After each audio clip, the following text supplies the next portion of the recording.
I've never seen anything like that here. But 26 years ago, one of the most incredible winter storms hit the St. Lawrence Valley. For 4 consecutive days, freezing rain fell from Kingston, Ontario to Bangor, Maine, resulting in over 3 inches of accumulated ice. The incredible weight toppled 17,000 telephone poles and 1,300 electric transmission towers, destroyed millions of trees, halted all...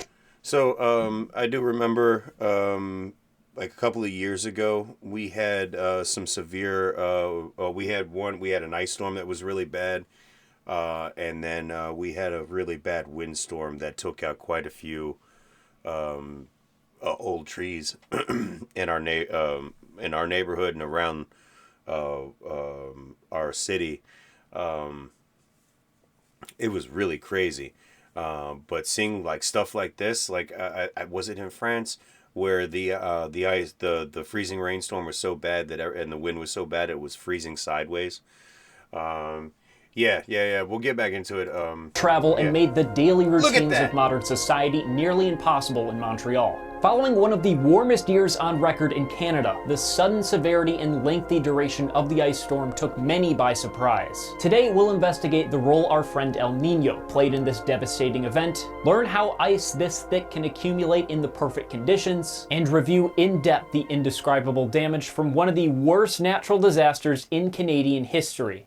The state of the global atmosphere leading up to this event was unsurprisingly warm. Since the slow increase in the average temperature at the start of the 1900s, 1997 was the warmest year on record, and the North American higher latitudes felt it. Starting around January of 1997, ocean monitors detected a large area of warmer water about 500 feet deep in the western Pacific.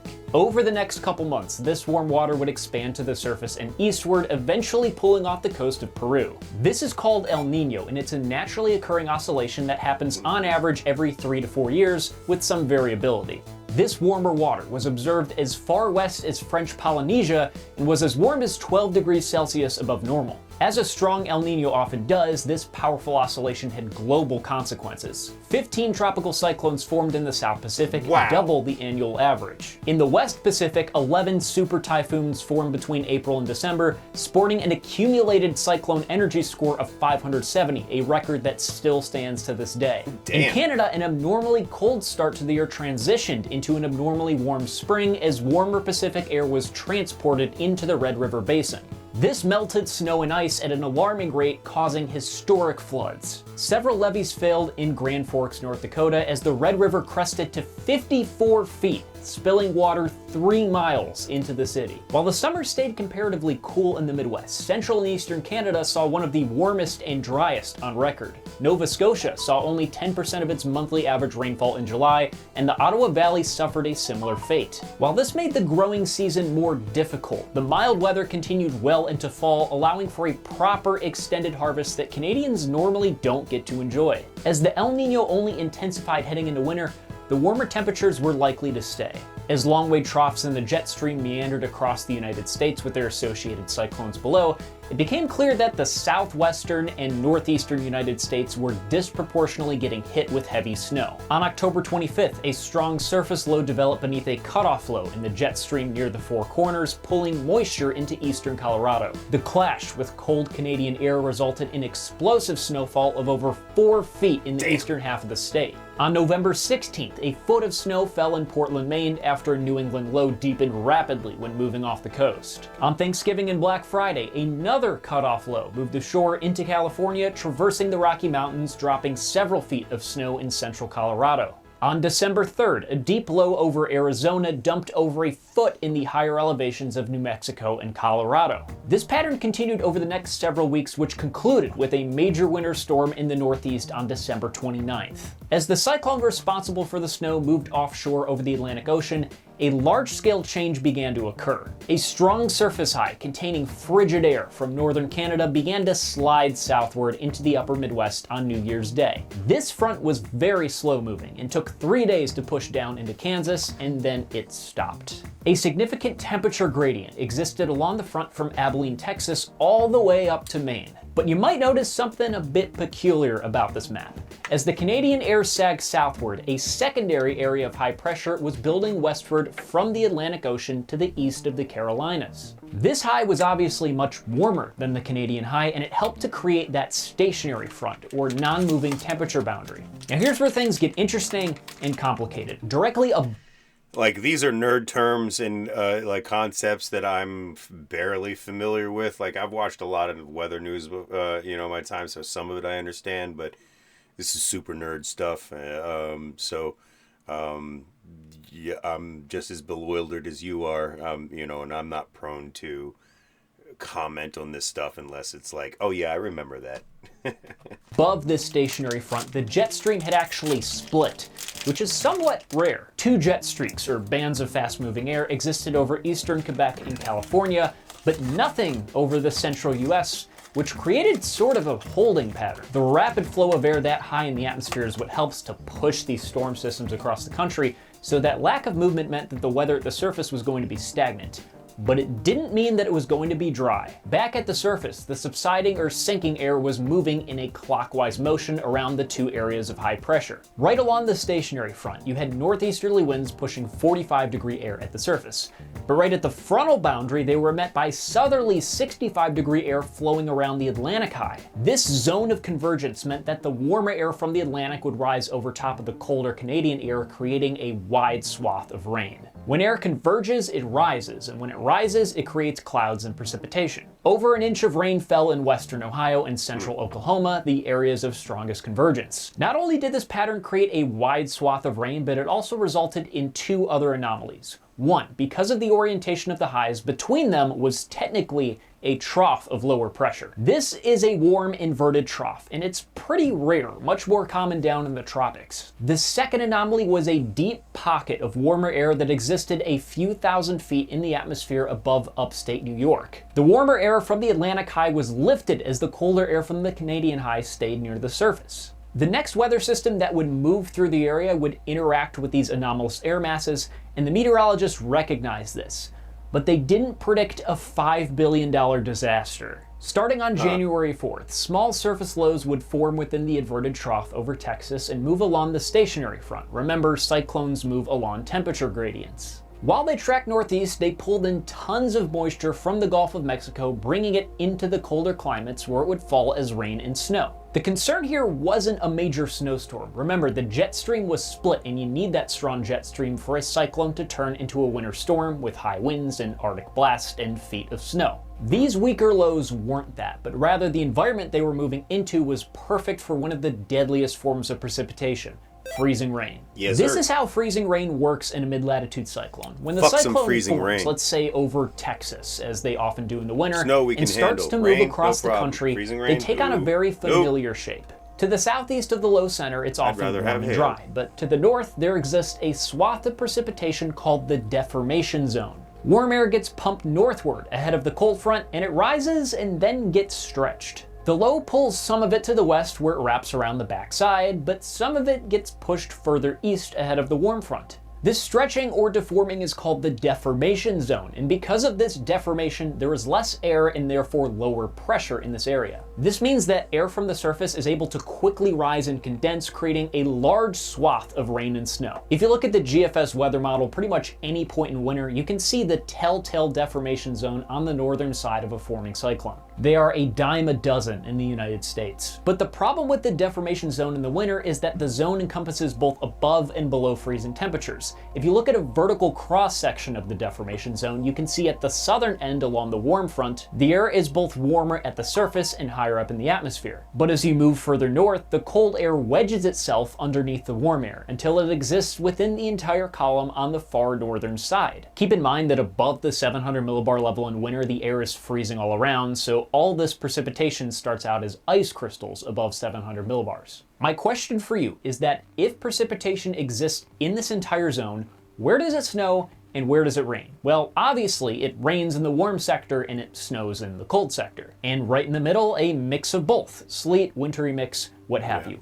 But right here is the Goldilocks zone. If the air in this warm sector is about 38 degrees Fahrenheit or above, and this pocket of freezing cold air stretches from the ground to about 1,500 feet high, then liquid water will fall through the pocket of cold air and quickly freeze on the Earth's surface. This is how freezing rain happens, and the particular atmospheric conditions are why it often only happens in a 50-kilometer or 30-mile wide corridor in the deformation zone. The reason why ice storms happen is because early on in the cyclone's life, the general atmospheric profile stays relatively stationary, and the deformation zone moves parallel to it, meaning that freezing rain can occur for hours along that narrow corridor. So in order to have a historic ice storm, you would need a much larger area of freezing air at the surface with warmer air aloft, along a stationary temperature gradient that doesn't get moved for several days. Additionally, you need a parade of weaker low-pressure systems consecutively moving through the area, just strong enough that they contain heavy precipitation within the deformation zone, but not so strong that the frontal system moves south or north. And wouldn't you know it, this is exactly what happened in the St. Lawrence Valley in January of 1998. As the Canadian high moved freezing air at the surface into the St. Lawrence Valley, the Atlantic high injected warm moist air aloft into the region. And in the middle of the day on January 4th, the precipitation started. What appeared to be just rain fell onto a 29 degree Fahrenheit, -2 degrees Celsius, southern Ontario and Quebec. And immediately, a thin layer of ice started to form. The good news was that there was snow and slush already on the road, so driving wasn't affected right away. But walking definitely was, and even if you wanted to drive, you'd have to chip away at your windshield to even get on the road. This is a pretty typical accumulation of ice from a single cyclone, but this was only day one. On the morning of the 5th, with another low moving up from the Gulf, it became clear that this was not going to stop, and most schools in the Montreal area were closed for the day. 15,000 trees across the city had already collapsed from the added weight of hundreds of pounds of ice falling onto cars and power lines. By the afternoon, a westerly wind had picked up, putting more stress on power lines. In Drummondville, about 60 miles northeast of Montreal on Trans-Canada 1, 8 electric transmission towers collapsed. Now it's important to mention that it's not just the weight of the ice on the tower itself that's responsible for a collapse, but rather the process of ice shedding. Ice will build up on transmission lines, and when the wind causes the ice to rapidly crack and fall off, the sudden reduction in weight and tension on the power line causes a longitudinal vibration that can pull the tower down. 90% of transmission tower collapses result from this phenomenon. By the end of the day, nearly 1 million Quebec residents were without power, and shelters began to open for those without heat. On January 6th, the zone of freezing rain shifted slightly south, disproportionately affecting the south side of Montreal. Residents who decided to stay home likely had some way of creating heat, like a fireplace that they didn't use often, but were forced to now. Unfortunately, this resulted in the first of many house fires to come. On January 7th, the potential for freezing rain peaked. An Arctic high over Newfoundland was now moving westward towards Quebec, reinforcing the pressure and temperature gradients along the stationary front. The colder surface air had moved south into central Maine, which was now within the freezing rain zone. A stronger low had formed near the Gulf beneath a deep long-wave trough, which was pumping so much moisture into the northeast that meteorologists believed this would be the record-breaking ice day. 20 to 30 mile an hour gusts knocked over tens of thousands of middle-aged trees. Even if residents wanted to leave their homes to access a shelter, there was no way to get into their cars. Ice accumulation was now well over an inch. With Hydro-Canada Power Company deep underwater, American companies like Asplund from Pennsylvania were called in to help remove the fallen and sagging trees. You couldn't go outside for more than a few minutes before hearing the sound of tree branches crashing onto the road. By late in the day on January 7th, the zone of precipitation now extended from Dallas, Texas to Halifax, Nova Scotia. To the west in Ottawa, most government employees were sent home as an inch of ice now coated Canada's capital. And while Montreal was getting a short break in the action, New England was now... You know, like, this is the kind of thing that one would want you to, like, maybe want you to invest in, like, heated streets. Or, you know, I know it wouldn't be, like feasible for some, but, like, man... like having a way to keep like stuff like this from happening, like, you know what I'm saying? Like, that's crazy. Like why don't we bury our power lines? Like, why isn't everything underground? You know, like, I know sometimes you can't do that, like when you have active faults and, like, you know, you're let's say the land, like, you know, where you live is mostly sand, or, you know, like, isn't very strong. I can see some concern. But still, like, I don't understand why we don't bury our power lines, have our power grids fucking like underground, or like, like inside, like, you know what I'm saying, like, shield the fuck out of that shit, like, so it doesn't, like, so these kinds of things don't happen. I mean, I know it creates jobs, but like the amount of like danger, like, like, people are stupid. We will try to drive in this shit, like, you know what I'm saying, like, we will chip our car out of the ice and motherfucking attempt to get to work, or take the kids to school. Yeah, yeah, being prepared. Like, you know what kind of weather we can get. Like, it's not a what if, it's like a when. Like, when are we gonna get this type of storm? Mother Nature does not fucking care about precedent. If anything, like, she's like, if it's happened once, it's probably gonna happen again at some point. The Japanese, or they have literal markers, like, to warn people to never ever ever ever ever ever ever ever ever ever build structures below this point. Like, just don't do it. Like, like, over 1,000 years, just don't fucking do it. We should be like, I don't understand why we have that same kind of communication of like, like, oh, this happened, so we should bury all these vulnerable power lines, or like, all these homes that have really really old fucking transmission lines. Maybe we should fix those, like, because it's going to cost us less money to do it up front than it would to, like, fix everything during an inclement weather, like, like trying to fucking get people unburied during a winter storm like this. Like, doing that, like, this is crazy. Under fire. Residents in Lewiston and Augusta woke up on the 8th to half an inch of ice on trees and power lines. Central Maine Power headquarters lost power to its offices in Augusta, making restoring power to over 600,000 residents that much more difficult. It was the worst electrical crisis in the history of the state. Dozens of people were hospitalized for carbon monoxide poisoning as they ran generators inside of their homes. At least 2 people died. Back to the west, the swath of rain over Ottawa moved into Montreal overnight, and by January 9th, downtown Montreal had finally lost power, along with 1.4 million residents. Damn. Over 1,000 transmission towers were now toppled, but thankfully, because the ice accumulation to the north of downtown was slightly less, one sole connecting transmission line between the Bouteille and Chenier substations remained unaffected. Had any of these towers fallen, all of Montreal would be in the dark. All trains east of Toronto were cancelled, and many airlines in the area followed suit. Victoria Bridge, one of 3 connections between Montreal and the eastern suburbs, was closed off to the public. When Hydro-Quebec tried holding a press conference to ease the fears of the public, the power went out. Irony.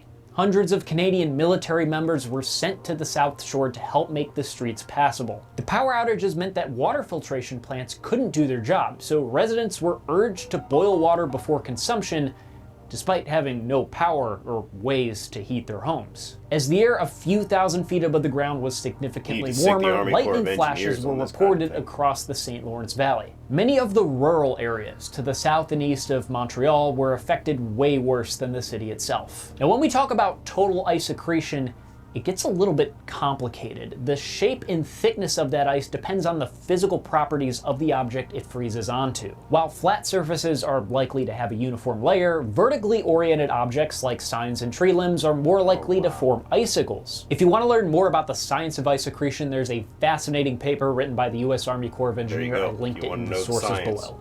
With that being said, by the end of January 9th, 3 to 4 inches of ice accretion was observed in Montreal and points east. And besides the loss of 44 human lives, mainly due to carbon monoxide poisoning, the next biggest loss might have been the trees. In 1997, Quebec alone was responsible for producing 70% of the global supply of maple syrup. It's been noted that maple trees are much more susceptible to ice-related damage than their coniferous counterparts because of their large, complex crown. When ice forms on a maple tree, the extra downward weight on the branches can tear the trunk in half. Wow. Over 1 million trees across the St. Lawrence Valley and points east were damaged or destroyed, which is an incredible number. Obviously, the maple syrup industry took a hit in the following year, but many of the damaged trees were able to recover. On January 9th, the freezing rain finally stopped as the stationary front lifted to the north. With the air temperature now above freezing, but wouldn't be for long, the entire city was buzzing with utility workers, Canadian Army personnel, and general Good Samaritans trying to clear out the ice and broken tree limbs as fast as humanly possible. Downtown was still without power and quite dangerous to walk in. Huge chair-sized chunks of ice were falling from buildings and crashing into the street. The 3 bridges connecting Montreal to the South Shore were the most dangerous for this phenomenon and remained closed while crews removed the ice.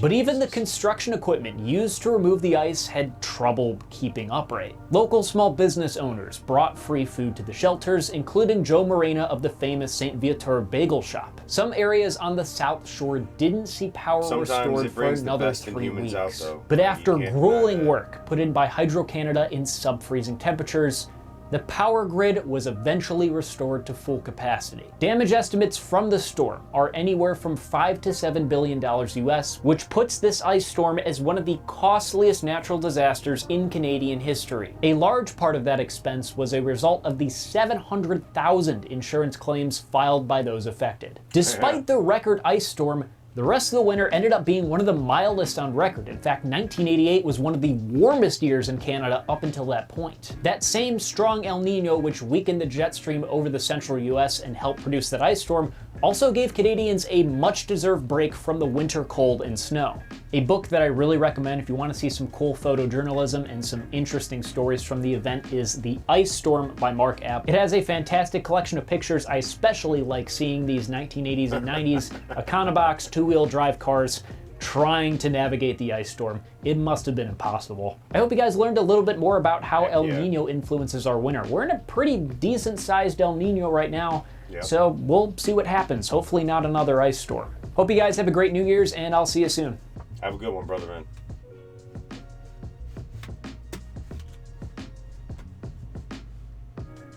Huh? All right. So,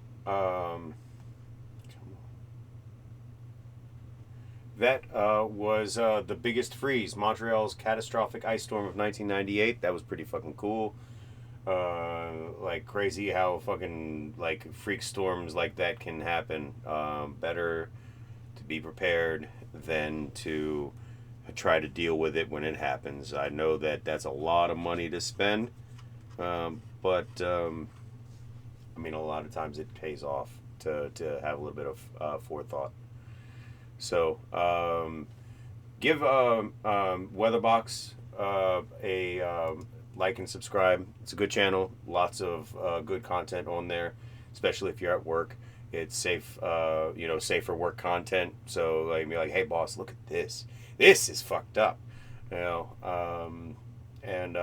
Also, if you enjoyed the video, like, subscribe, and share. I do appreciate it. Stay safe. Stay safe, stay happy, stay healthy, and I'll see you on the next one.